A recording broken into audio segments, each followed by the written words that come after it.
جیسے آپ کے پروگرامز ہوتے ہیں ٹی وی پہ، اس میں کوئی نہ کوئی اچھی چیز دکھائیں. اچھی چیز اس طرح سے اس میں بریسٹ کینسر کا بھی ایک آ سکتا ہے. مگر ہم پورا پروگرام تو نہیں کوئی کرے گا نا، آپ ایک چھوٹا سا کسی طرح انکلوڈ کرتے ہیں نا اس پلے میں یا اس ٹاک شو میں، جیسے بیسٹ یا ڈسمبر اب ڈفرینٹ لیول کا آ رہا ہے تو اس کو انکلوڈ کریں. مینٹل ہیلتھ جو بہت ضروری ہے، ساری چیزوں کا جو ایک کیا جوائنٹ کہو یا جو بھی کہو، وہ آتا ہے مینٹل ہیلتھ. اب ہمیں مینٹل ہیلتھ پہ بہت کام کرنے کی ضرورت ہے، کیونکہ میں نے جہاں یہ دیکھا کہ بریسٹ کینسر اور یہ ان کی فیملی تو بہت ہی مینٹل اسٹریس میں ہوتی، مگر ایسے بھی بہت عام اور کامن. دیکھیے اتنے سوسائڈ ہو رہے ہیں، اتنے مرڈرز ہو رہے ہیں، کیوں ہو رہے ہیں؟ اسی وجہ سے. کوئی شوق سے تو کوئی نہیں سوسائڈ کرتا ہے، کوئی نہیں، بیماری ہے جو وہ مجبور ہو جاتے ہیں کرنے کے لیے. تو بہت ضروری ہے کہ آپ لوگ تو کر بھی رہے ہیں اور تھوڑا سا اور اس میں محنت ہمارے ساتھ کریں انشاءاللہ. انشاءاللہ. میڈم فرسٹ لیڈی، اس وقت پاکستان آپ کو سن رہا ہے. اب یہ جو ٹیبو ہوتے ہیں، جیسے آپ بتاتے ہیں گھر میں مینٹل النس ہو، لٹریٹ الٹریٹ کا فرق نہیں ہوتا، لیکن وہ بات نہیں کرتے ہیں.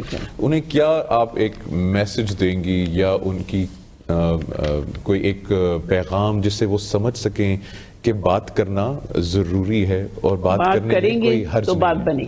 ہم نے اپنے بریسٹ کینسر میں یہی کرا تھا کہ بات کریں گے تو بات بنے. اگر آپ بات ہی اس پہ ڈسکس ہی نہیں کریں گے تو کیسے کوئی کرے. اور جہاں تک بریسٹ کینسر کا اور مینٹل ہیلتھ کا، دیکھیے پہلے ہمارے یہاں اب تھوڑا بہت کم ہو رہا ہے. جوائنٹ فیملی سسٹم اس میں کم ہوتی. آپ کیوں اتنے آپ کو نظر آ رہے ہیں کہ مینٹل اسٹریس؟ اس وجہ سے کہ جوائنٹ فیملی سسٹم تھوڑا بہت ختم ہو رہا ہے. اس میں لوگ گھر میں بیٹھ کے اپنی بہن بیٹی کسی سے وہ مینٹل اسٹریس جو ہے وہ نکلنے والی بات ہے. پریزیڈنسی سے ہم نے امریکہ اپنا گروپ ہے جو ڈاکٹرز کا ہے، ان سے برٹش ایشین سوسائٹی سے کنسلٹ کیا کہ ہمارے پاس اگر نہیں ہے تو آن لائن ہم ان سے ہے.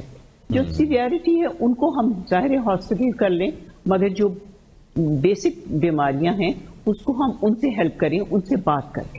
اور یہ صرف بہت ساری ایسی مینٹل باتیں ہوتی ہیں جو آپ سے کہہ کے کم ہو جاتی ہیں. بالکل. اچھا، اس میں ایک اور چیز ہے جو میں کہنا چاہتی ہوں، یہ کہ پاکستان میں ظاہر ہے اکانومک انسٹیبلٹی بھی ہوتی ہے اور پولیٹیکلی بھی اتنا اسٹرانگ نہیں ہوتا، اکثر حالات خراب ہوتے ہیں. اب اس کے دوران یہ جو ہوتا ہے اس طرح کی کیمپینز یا اویئرنیس وغیرہ یہ سب چیزیں ہو رہی ہوتی ہیں ساتھ ساتھ ہی، لیکن مجھے لگتا ہے کہیں نہ کہیں یہ جو بریسٹ کینسر وغیرہ اس کی ٹریٹمنٹ کے لیے بھی ہاسپٹلز وغیرہ اتنے ویل اکوپڈ نہیں ہوتے ہیں اور وہ ساری چیزیں بھی ہوتی ہیں. تو اس کے لیے کیا ویل اکوپڈ ہیں بھی، یہ میں نہیں کہوں گی نہیں پورے، ہاں ہیں، کافی ہیں، مگر اتنے زیادہ نہیں. اتنے زیادہ نہیں کہ ہم ہر کو، آپ ہر گاؤں ہر گلی میں آپ کہیں کہ وہ جا کے کر لیں.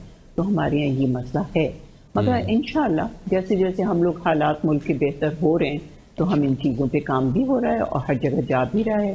اب دیکھیے mobile breast cancer screening service جو لاہور میں بھی ہے، کراچی میں اتفاق سے جا نہیں سکی مگر وہ ایک لوگوں نے وہ بھی کرا ہوا ہے.